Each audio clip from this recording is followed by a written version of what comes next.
The first thing when it comes to shadow work is becoming aware of what these are. So you need to have a level of awareness. You are able to catch yourself in the midst of the shadows, in the midst of the actions, in a way that you're able to reflect back on your behaviors, a way that you're supposed to see yourself and your mind in more of an observing way, in more of a witnessing way than being completely condensed within it. So you will have awareness by taking a back seat of your mind. So this is your mind. You're going to stand back behind it and watch the mind and see the way that it thinks and the things that come up for it in certain situations that are causing the automatic behaviors to occur in the first place. Without the awareness of the mind, it is impossible to name what is occurring, to name the depths and the layers, the roots of everything that has occurred that has caused this automatic behavior to happen. Because without the awareness, we are unable to decide to make a change.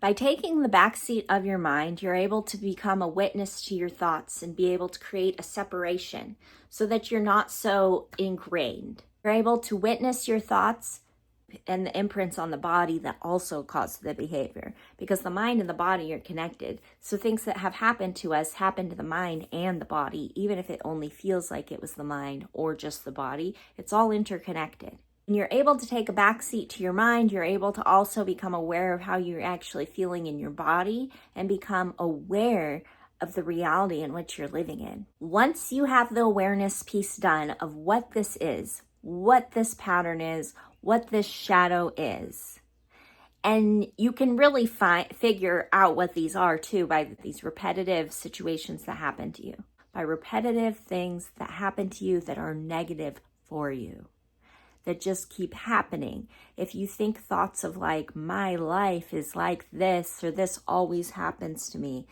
or I can't believe this happened again, or it's just this repetition of experiences that you have, that is a huge sign that you are behaving out of your shadow and you're not in the fullness of who you are. There's no shame in it. This is something we all do. This is part of the healing process. This is part of the healing journey and the way to come into a state of peace and happiness. Once you know what the behavior is, then you need to learn a new behavior to insert so that you can become aware in the moment when you usually do something, that you're able to stop yourself and insert a new behavior. And how you're able to do this is through gaining knowledge, by learning, by self-study, by inquiring to figure out what this is and what would be a better solution. But the most solution that you can find is within yourself and your own wisdom and the answer within yourself. Not always. Sometimes we need a teacher to help us to see what the shadow is, or to point out that something's repeatedly happening, because sometimes we're just so on autopilot in our lives that we're really not even able to see what the shadow is or have any awareness of what's going on. We're just going in our lives thinking that this is the way life is, or this is just our life and the way things are. But you can drastically change your life by even simply start changing your shadow. Stop being in the shadow, come out of the shadow, and walk next to your shadow with awareness that it's there and awareness to go a different direction. What will happen is to re-ingrain these patterns in your mind so you no longer go to the automatic shadow behavior, is by practicing and choosing to practice the new behavior that you have learned over and over again, because you will fail time and time again. You may also insert the new behavior one time and then something happens again and you didn't do it. And you're like, I went back to my shadow. I was working from my shadow. I was living in my shadow. It is through the action that new pathways get formed. Let's bring this back. You have the awareness piece. You become aware of whatever these shadows are in your life.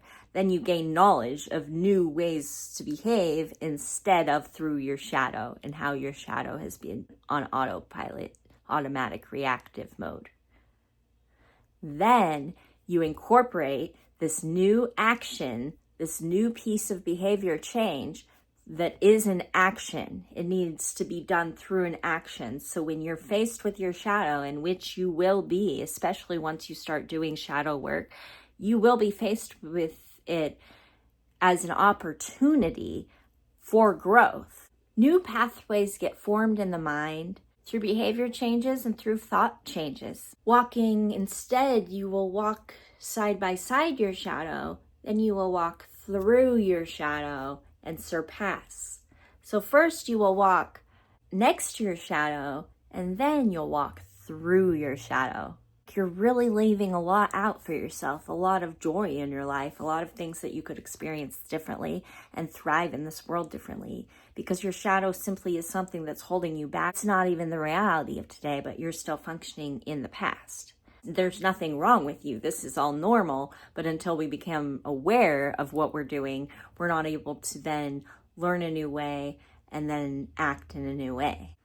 Healing the shadow, facing the shadow, walking through the shadow is what opens doors of opportunity, healing possibility, and embodying the evolution and transformation within yourself.